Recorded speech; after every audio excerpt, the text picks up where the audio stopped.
Hello and welcome to another episode of Out and About. My name is Vanessa Victor.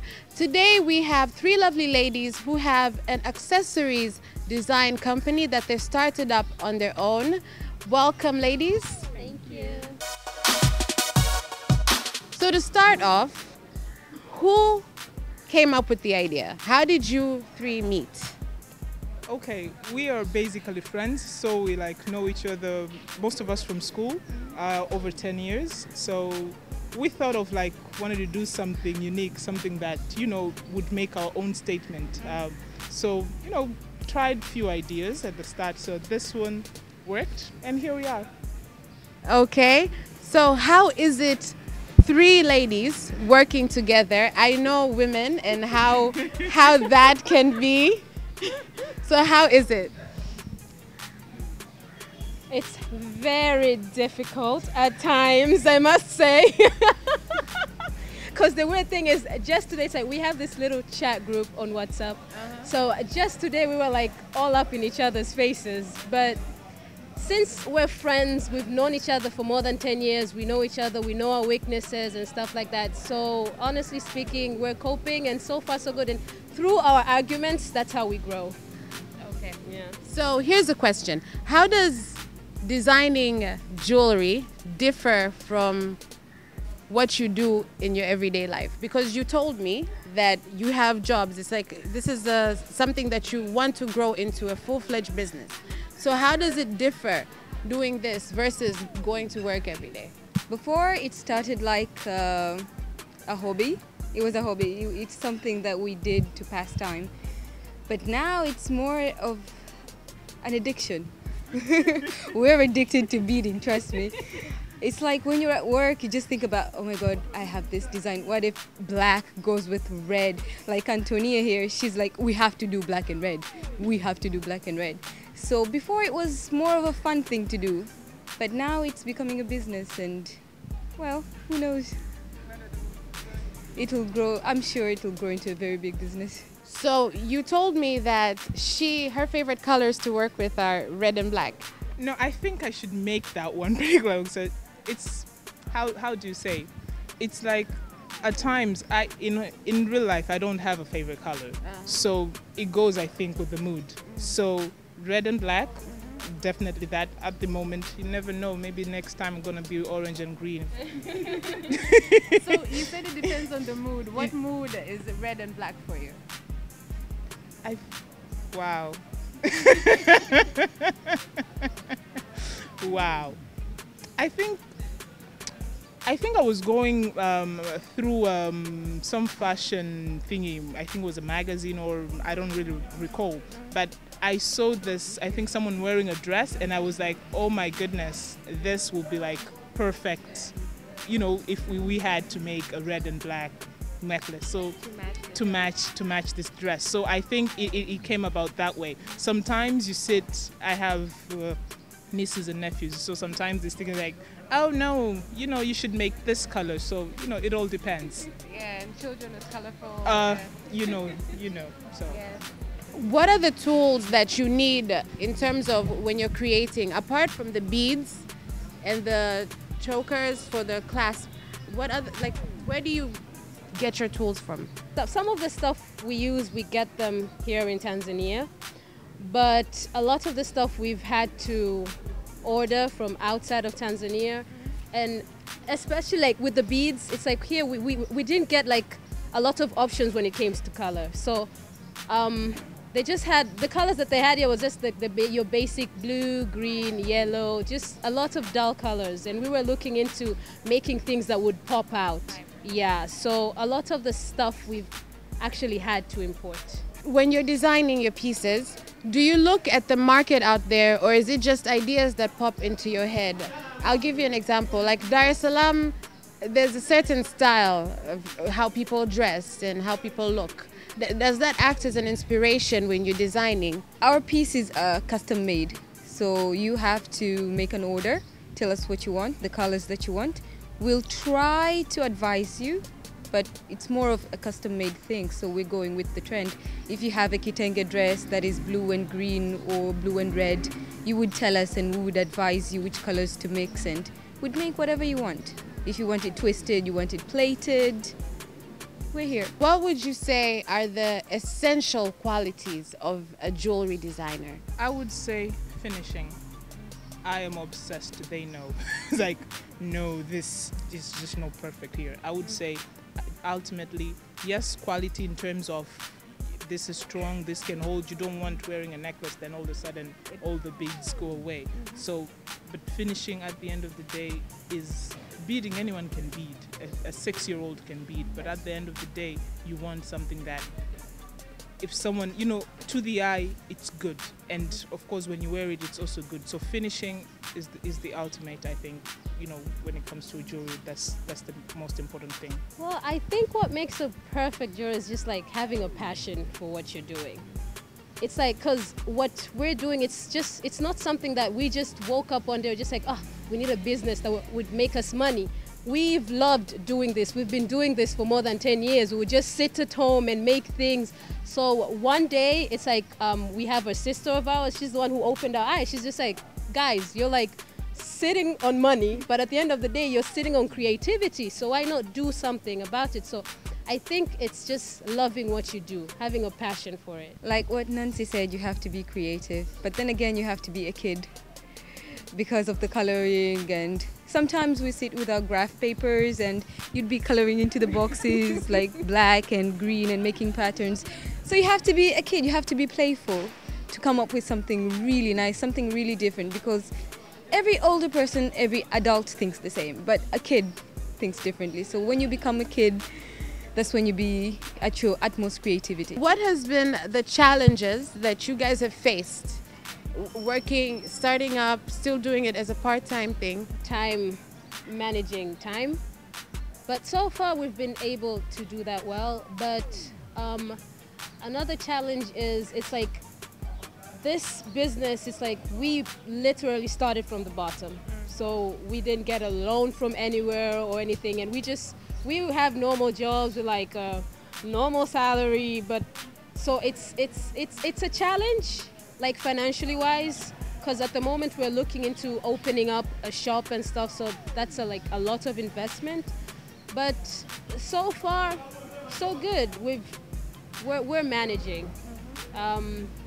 And another challenge is, I think, because we all live far apart, so since some of us are like working, so like you find we have to work late hours, and some of us here are married, so it's a challenge. So she sacrifices a lot. She's like she's a newlywed.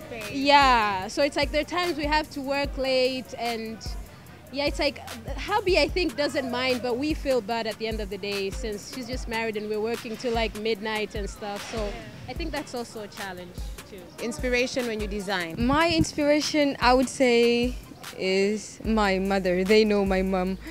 She is weird, and in a good way. I have seen my mom bead since I was a kid, and she would make her own kanga dresses, like the Maasai sarongs and all that. So basically, she is my biggest inspiration. She's happy that actually I'm part of this. She's like, yeah, you got that from me, and so yeah, she's my inspiration. I learned from seeing my mom and a few teachers in school. We've been to the best schools, arts and crafts class, and well, you have to pay attention. And that's where we learned how to do this. My mom, again, I guess. Because mothers are the ones who would go, beading is like, it's sort of to be like more like a traditional way. It's very recently that young ladies actually wear beaded stuff. So you would find, your mother with this piece of kitenge, and you go like, oh my goodness, this with, color-wise, colorful ones, you go like, this is good. So from then on, and my mom loves her kitenges and stuff. So, that's part of where this whole thing, comes from, yeah. Yeah, like they said, our moms, honestly speaking, because like yesterday when I got home, it's like I had a few loose strands. When I got home, and then my mom's just like, look, see what I did. So she had beaded a headband. But I think growing up, it's just like we have mothers who, they're growing old, but they're not losing their sense of fashion. So we grew around mothers.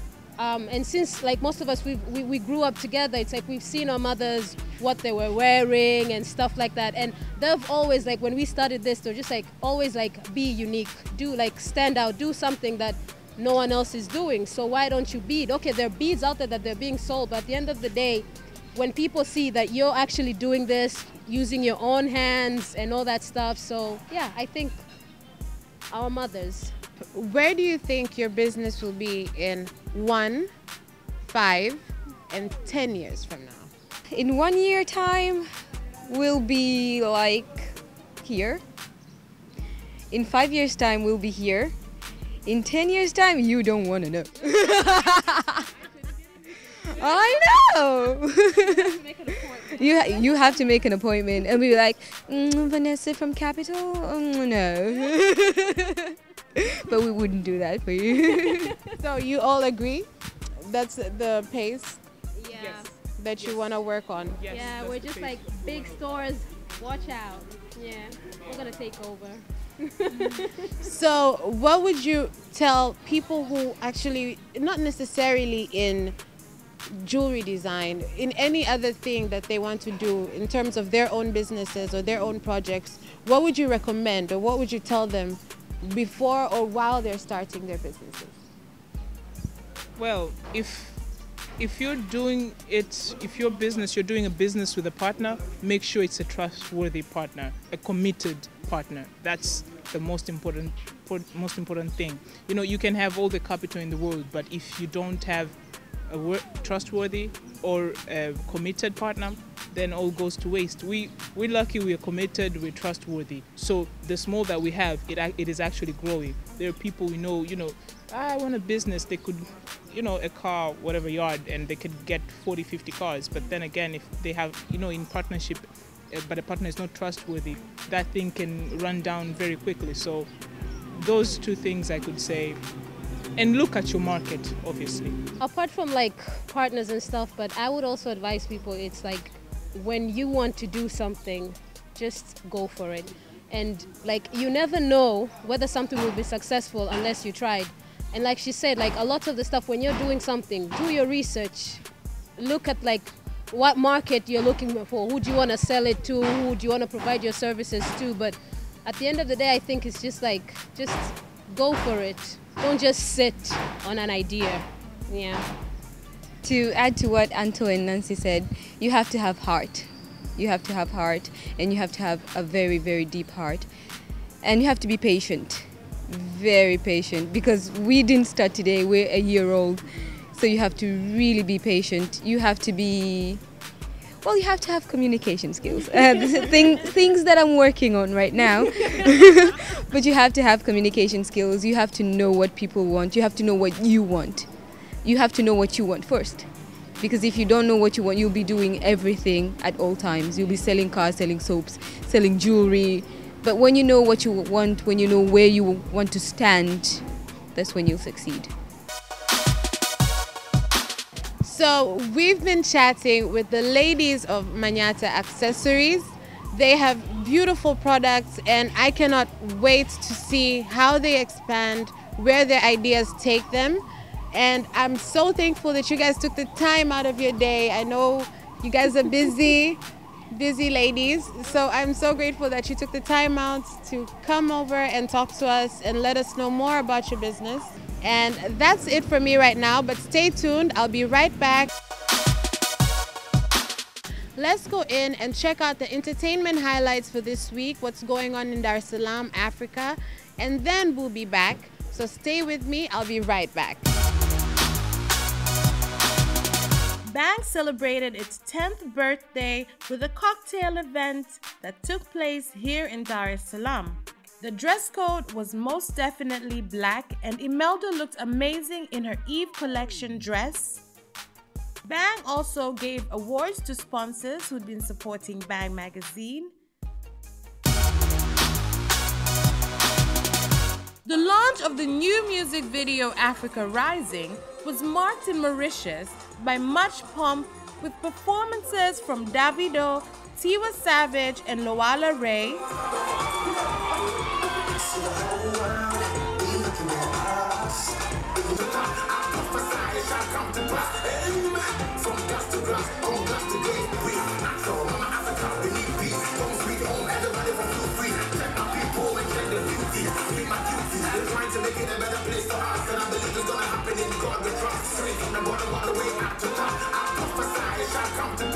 The 5-minute-long collaborative Africa Rising music video is to celebrate what's positive in Africa.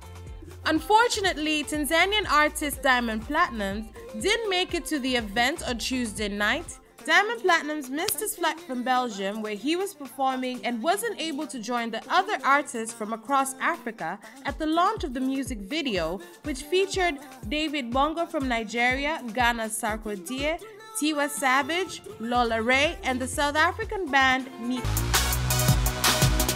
This week we have two must-see films. Tammy, played by Melissa McCarthy, is having a bad day. She totaled her clunker car, got fired from her thankless job at a greasy burger joint, and instead of finding comfort at home, finds her husband getting comfortable with the neighbor in her own house. It's time to take her boombox and book it. The bad news is she's broke and without wheels. The worst news is that her grandmother, played by Susan Sarandon, is her only option with a car, cash, and an itch to see Niagara Falls. Not exactly the escape Tammy had in mind, but on the road with grandma riding shotgun, it may just be what Tammy needs. Grandma, I don't know where I'm going. I've always wanted to go to Niagara Falls. How about a beer? No. Whiskey? No. Oh, my God. You're pregnant. I'm driving a car. Let's go. Oh, come on, Let's go, man. Are you serious? There was a bee. There's no bees here, ma'am. There was a bee. America, huh? What have you ever done that's that cool? I watched Neil Armstrong walk on the moon. On his bike? Neil. Here, just throw the money through the window and we'll get out of here. I'm unwrapping you. I'm giving it back. Oh my God, there's two of them. We're gonna need more pies. Based on the book by Ralph Sarshi, Deliver Us from Evil tells the quasi-true story of a New York police officer, played by Eric Bana, who is struggling with his own personal issues and begins investigating a series of disturbing and inexplicable crimes. He joins forces with an unconventional priest schooled in the rituals of exorcism to combat the frightening and demonic possessions that are terrorizing the city. Purpose potentially still at the scene. Hey, Sergeant Sachi, right? What's the damage here? Weirdest thing, the whole zoo lost power. Some woman flipped out. She split against the crowd, now we can't find her. She must be hiding somewhere in the park.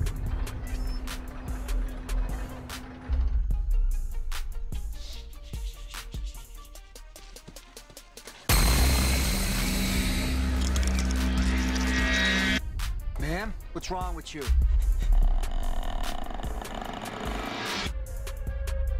You know this lady? She's one of my charges. I'm a Jesuit priest. I believe Jane's problem to be spiritual. You think she's possessed? I'm sorry, Padre. She's going to the lunar bin where she belongs. My husband Jimmy sometimes has these fits where he clumps at things.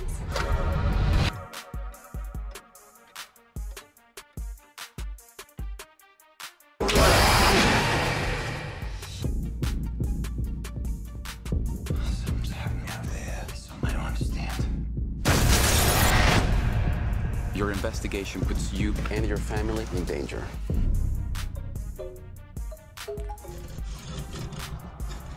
Christina heard scratching noises under the floor in her room. Scratching noises?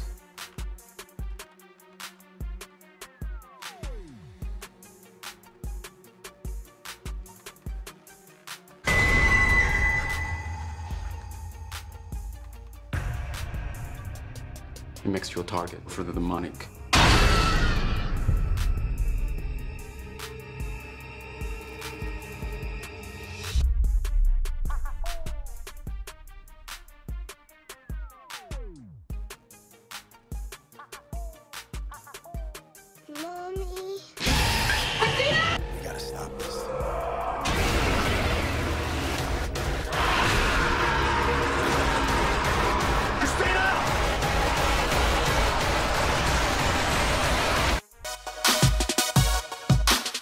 That's it for us today. I hope you enjoyed the show. If you have any questions, suggestions, criticisms, write to me on our Facebook and Twitter accounts as you see on the screen right now.